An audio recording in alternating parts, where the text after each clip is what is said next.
Well, this investigation goes back several weeks to late March when $750,000 in various items, including some gold and silver bars, were taken.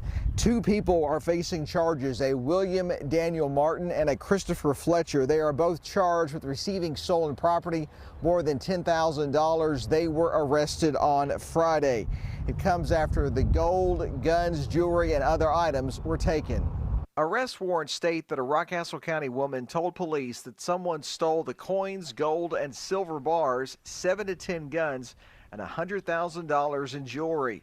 Martin reportedly told police that he and another person were hired by the homeowner to help her move to another town. Police say there's evidence that the suspects and possibly up to 4 other people pawned stolen items. Police say some coins were found in Martin's vehicle.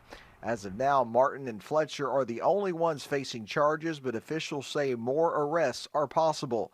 About $10,000 worth of items have been recovered, but the sheriff is asking for the public's help in acquiring more of the stolen items. And Martin pleaded not guilty to the charges this morning. I am told that Christopher Fletcher will be in court later this week.